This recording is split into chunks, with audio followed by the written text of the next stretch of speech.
Hello again, ladies and gentlemen, Chaos Wolf here, and welcome back to Elite Dangerous. Today we are going to be taking a look at one of the two new ships that is being introduced into the 1.2 content patch, which is this ship, the Vulture. And I've got to say that I haven't had a great amount of time to play with this ship, but I am really liking it so far. We'll just take a quick look around the outside, and as you can see, the way it's modelled, it looks like a very sturdy ship. It basically has, to my eyes, it has about all the grace of basically an armoured car. And it just looks pretty much just like a cockpit that is mounted to a pair of big engines and even bigger weapons. But yeah, so that's the outside of the ship. Let's go and have a look at the stats of this ship. So we'll go to the shipyard, go across and actually have a look at the Vulture. Here we go. And first thing I want to look at is the top speed. It isn't amazing. It is 210 meters per second. Now, just to put this into perspective for you, the Sidewinder has a normal top speed of 220 meters per second, so it is slower than a Sidewinder. Not by much, but it is a little bit. The boost speed is far superior to a Sidewinder, and not only that, but the maneuverability itself is absolutely top-notch. It's second only to the Eagle for maneuverability. But that's not where the surprises of this little ship actually stop. It's got absolutely amazing shields, which are nearly twice, on paper at least, twice as powerful as those of the Viper.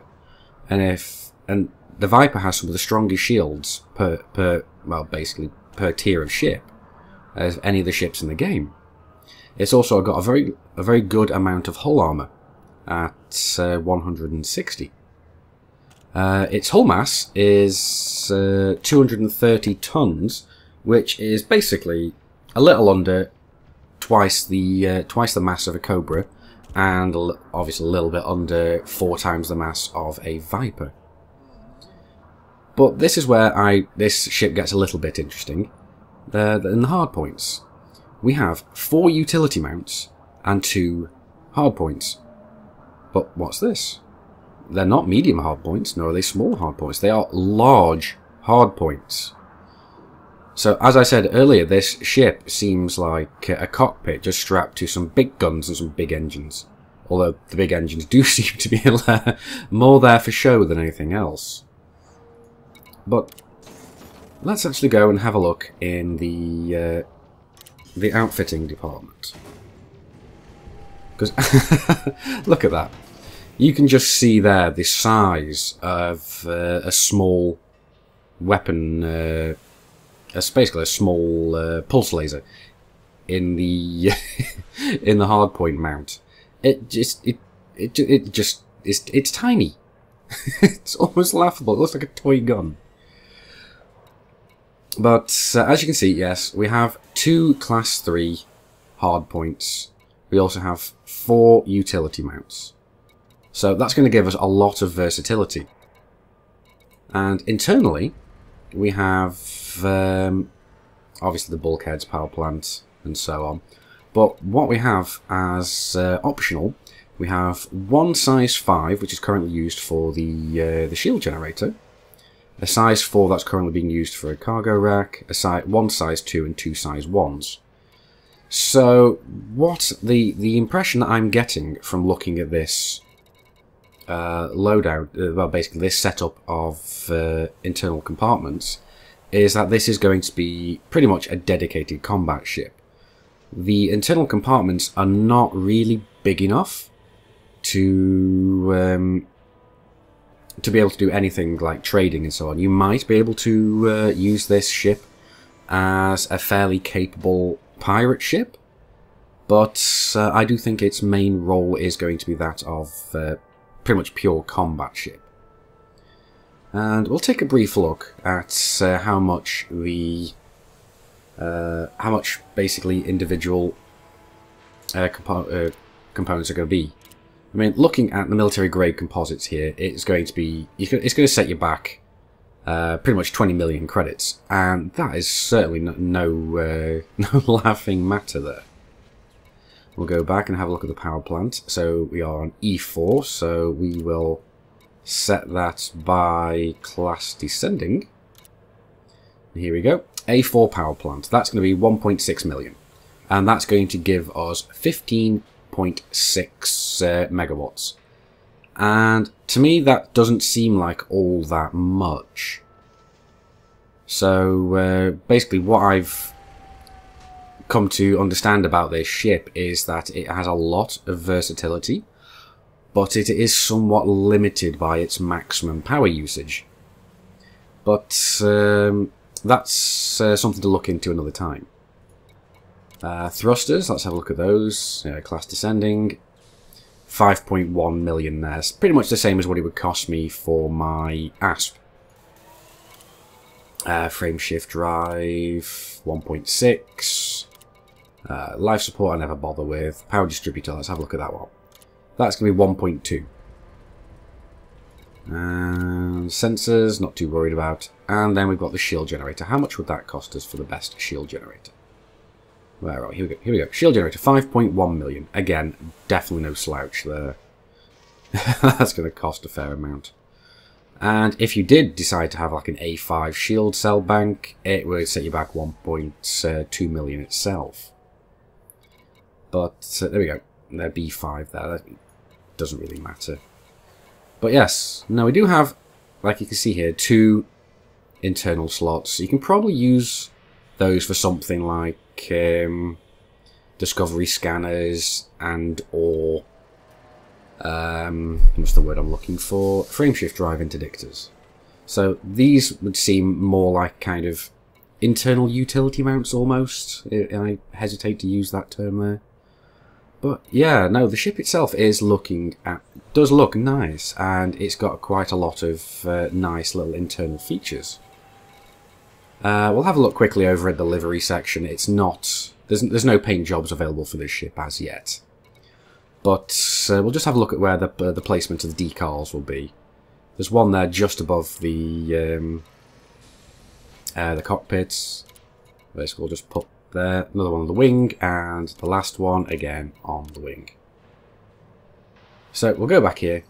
There we go. You can see one's up there, one's there, and one is there. Now, I do think this looks quite nice with the your ranking decals. But I usually go for the skulls, but in this one, I think it just suits the more official look better. And I am really looking forward to when this ship actually gets some unique paint jobs. But anyway, let's move on over into the hard points. And we are again on class descending.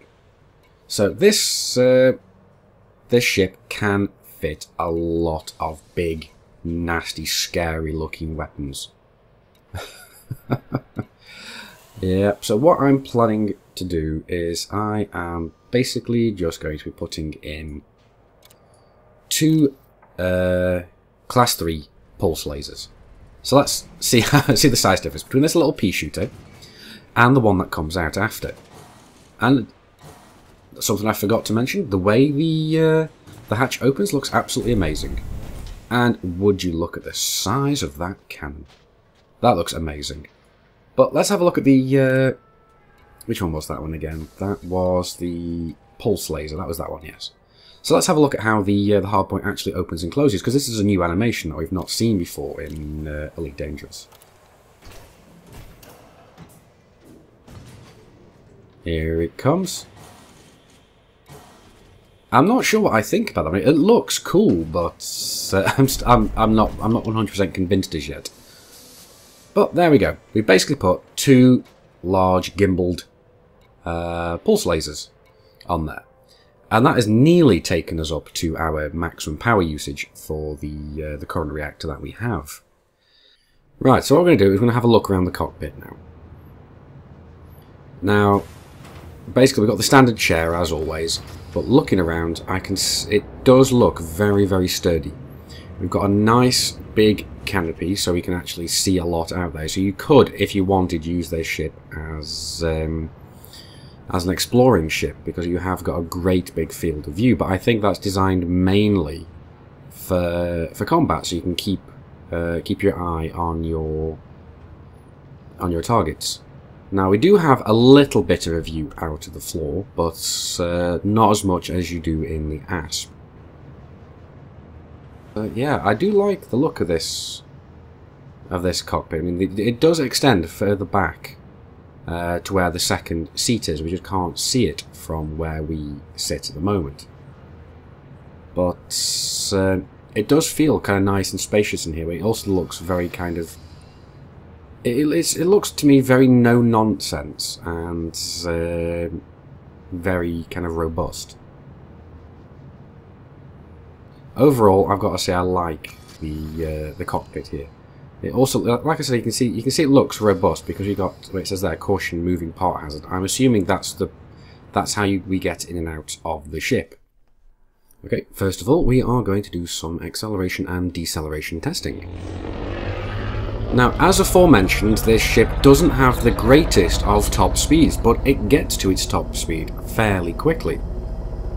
And even though it says that its top speed is 210, it actually goes up to 215 just on the standard thrusters. And it decelerates fast as well, despite it being a slightly larger ship. And boosting, it gets up to its top boost speed extremely quickly as well. So this is a extremely maneuverable, extremely agile little ship. So you're going to have no trouble weaving and ducking and dodging around in combat. And speaking of combat, under attack. We're going to go have a look at when I was basically testing. And you can see there that's in order to keep the Eagle in view, I had to put all my pips back into engines and then back into weapons again. But it really wasn't any big deal to keep the Eagle in view. It was actually fairly simple. And all these basically don't have any shields, so you can just basically see how much damage that these twin large pulse lasers are actually doing to these ships' hulls. So now I'm running a bit low on juice there, but then again this is a completely stock Vulture.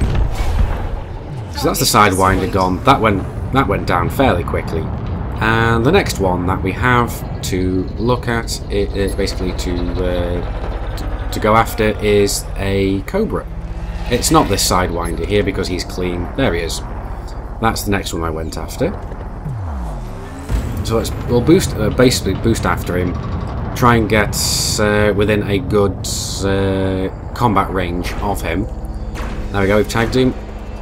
And you can see the amount of damage that each of these shots are doing. And it's, like I said, even on just one pip into engines, this ship is still extremely maneuverable. I'm not having any trouble keeping this Cobra in view. And in one capacitor charge, we have pretty much just taken down that Cobra. And now we're just going to have a look and see how, basically a more practical demonstration of how fast this ship actually decelerates. Because I noticed that when coming into land, it was actually extremely easy to land this ship. So I come in, you might think I'm coming in quick, but no, I just slow down. There we go, perfect. And there we go. Engines disengaged.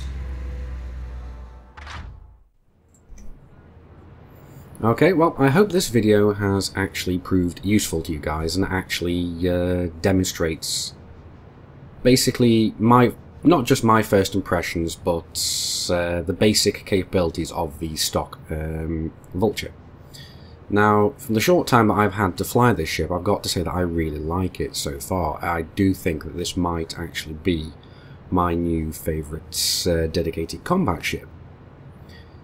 But, again, as I said, only time will tell. I've only really flown this ship stock and a little bit upgraded out, basically off camera. But, yeah, like I said, I do find this ship extremely enjoyable to fly. The only real downsides that I know of it thus far are the limitations of its power plant and its top speed.